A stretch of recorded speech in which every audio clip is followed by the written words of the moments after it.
रिया महज 10 साल की थी जब उसकी मां की मृत्यु हो गई और उसके पिता ने दूसरी शादी कर ली।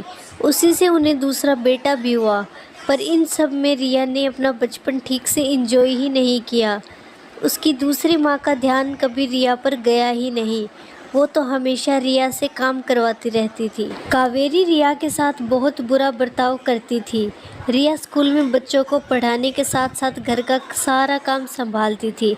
उसके पिता को तो याद भी नहीं कि उसकी कोई बेटी भी है। वो काम में व्यस्त रहते और उसकी बीवी जो कहती वही करते और सुनते थे। बस एक ही जगह थी जहाँ रिया को सुकून मिलता था, वो था स्कूल। सारे बच्चे भी रिया को बहुत पसंद करते थे। Good morning ma'am.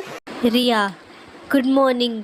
आज पीटीएम है, तुम्हारे पेरेंट्स नहीं आए? चिंटू आए हैं ना मैम, मेरे चाचू वो कार पार कर रहे हैं। चिंटू अपने चाचू विहान को अंदर ले आता है और विहान को पहली नज़र में ही रिया पसंद आ जाती है और उसे देखता ही रह जाता है, पर कुछ कह नहीं पाता। विहान की नज़र रिया से हट ही नहीं रही थी। विहान अब रोज चिंटू को स्कूल छोड़ने आया करता था और उसकी दोस्ती भी हो जाती है रिया से।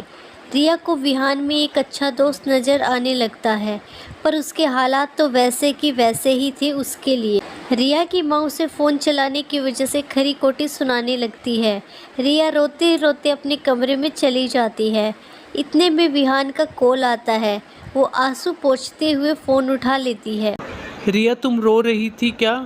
हाँ, वो बस कुछ नहीं। क्या हुआ रिया, मुझे बताओ, मैं तुम्हें ऐसे नहीं देख सकता। मेरी मम्मी पापा मेरी शादी करवा देना चाहते हैं। उनके लिए मैं कभी थी ही नहीं। अब वो मुझे घर में भी नहीं देखना चाहते।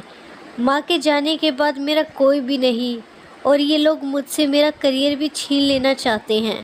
तुम प्लीज़ परेशान मत हो।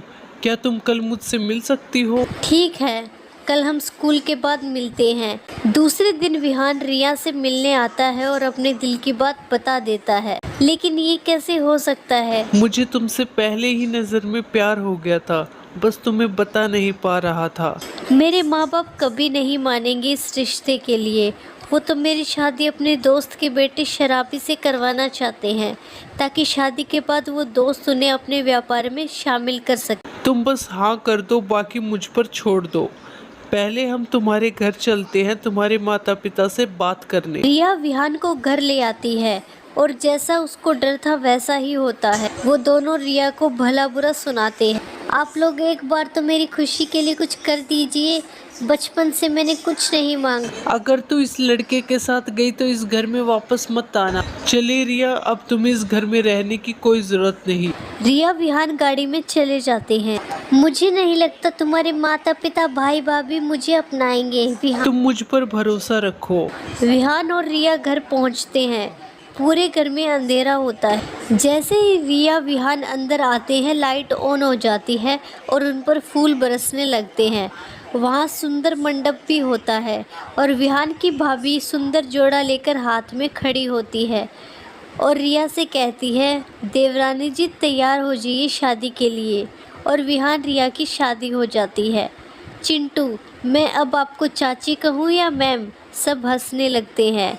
रिया शादी के बाद अपनी जॉब चालू रखती है और स्कूल की प्रिंसिपल बन जाती है। उसने जितने दुख अपने मायके में देखे थे, उतनी ही खुशियाँ उसे ससुराल में आकर मिल गई थी। तो हुआ ना मायके से अच्छा ससुराल। धन्यवाद। कहानी अच्छी लगी हो तो वीडियो को लाइक करो और चैनल को सब्सक्राइब करो।